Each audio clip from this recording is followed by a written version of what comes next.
संतांचे राज्य, उद्योगधंद्याचे राज्य, सहकाराचे राज्य, कामगारांचे राज्य, शेतकऱ्याचे राज्य असं आहे आपलं महाराष्ट्र राज्य।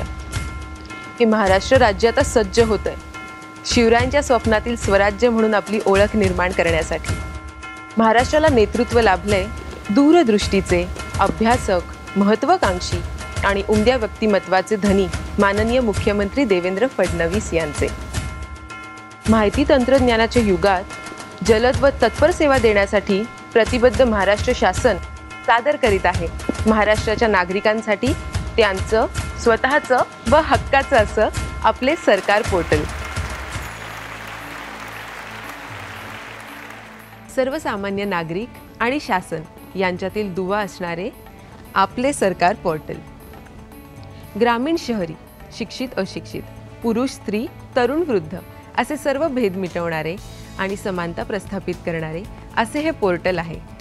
राज्याच्या कानाकोपऱ्यातून नागरिकांना त्यांच्या कामासाठी आता मंत्रालयात येण्याची गरज नसणार। नागरिकांचा वेळ, श्रम आणि पैसा या सर्वच गोष्टींची बचत होईल। तुम्ही दैनंदिन जीवन जगत असताना अनेक समस्यांना सामोरे जात असता। अशा समस्यांना मांडण्यासाठी तुम्हाला मिळतंय एक व्यासपीठ, तक्रार निवारण। माहितीच्या अधिकारात क्रांतिकारक असा बदल 1 जानेवारी 2015 पासूनच झालाय। हा बदल आहे ऑनलाईन माहितीचा अधिकार वापरण्याचा। शासनामध्ये तुम्ही आता थेट सहभागी होऊ शकता। होय, तुम्ही शासनाला सल्ला देऊ शकता सहयोगच्या माध्यमातून। ही तिहेरी किमया घडवणारे हे पोर्टल म्हणजे अगदी जादूच आहे। खरंच जादू म्हणजे मॅजिक, अर्थात Maharashtra state application for grievance information and collaboration. ही जादू तुम्ही सुद्धा करू शकता। कशी? चला पाहूया। तक्रार कोणाकडे करावी, कशी करावी, तक्रारीचा पाठपुरावा कसा करावा, या प्रश्नांचं उत्तर आहे तुमचं एक क्लिक। हे आहे तक्रार निवारणचे होम पेज। या होम पेजची भाषा बदलण्याचे स्वातंत्र्य तुम्हालाच दिलंय। महाराष्ट्रातील नागरिकांच्या तक्रारी निवारणाकरिताचे व्यासपीठ हा दृष्टिकोन, तक्रार निवारण कशा प्रकारे आणि किती कालावधीत केला जाईल याबद्दलची प्रक्रिया, तुमच्या प्रतिसादाची सुद्धा होणार नोंद। आता पाहूयात प्रत्यक्षात तक्रार कशी नोंदवता येईल।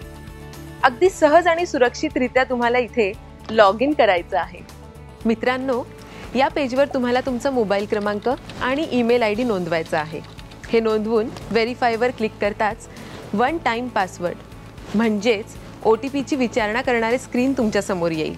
हा OTP तुम्हाला SMS द्वारे आणि ईमेल द्वारे प्राप्त होईल। हा OTP टाईप करून पुन्हा एकदा व्हेरीफायवर क्लिक करावे। तुमच्या ईमेल आयडी मध्ये असलेले नाव वरती झळकणार। लॉग इन झाल्यानंतर आपण आपल्या प्रोफाईलमध्ये हवे ते नाव नमूद करू शकता। यानंतर शासनाच्या ज्या विभागाअंतर्गत आपल्याला तक्रार नोंदवायची असेल त्याची निवड करावी।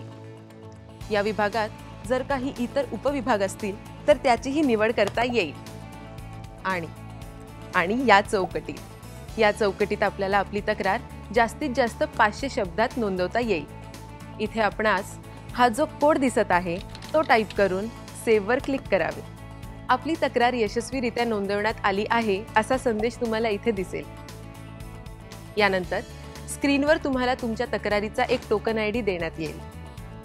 हाच टोकन आयडी तुमच्या मोबाईलवर आणि ईमेलवर पाठवण्यात सुद्धा येईल। तसंच PDF च्या स्वरूपात असणारी ही पावती तुम्हाला इथे डाउनलोड करता येईल। या टॅब अंतर्गत तुमच्या तक्रारींचा स्टेटस तुम्हाला पाहता येईल।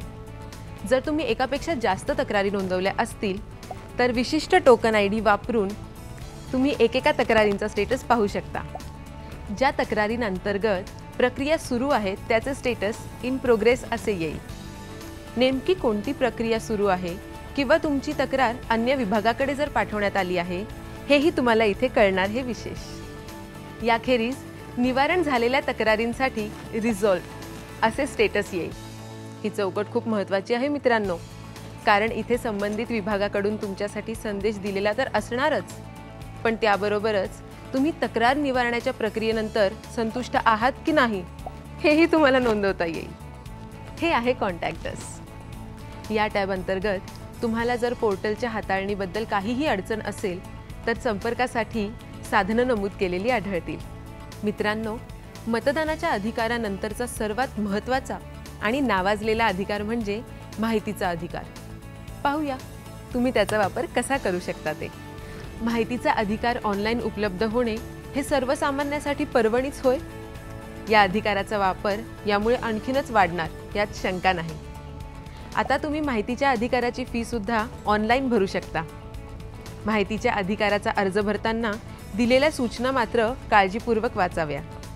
या पोर्टलवरून माहितीचा अधिकाराचा अर्ज भरताना केंद्र सरकार किंवा इतर राज्य सरकार यांच्या विभागांबाबत अर्ज भरू नये, अन्यथा तुमची फी पण जप्त होईल आणि अर्ज पण फेटाळला जाईल.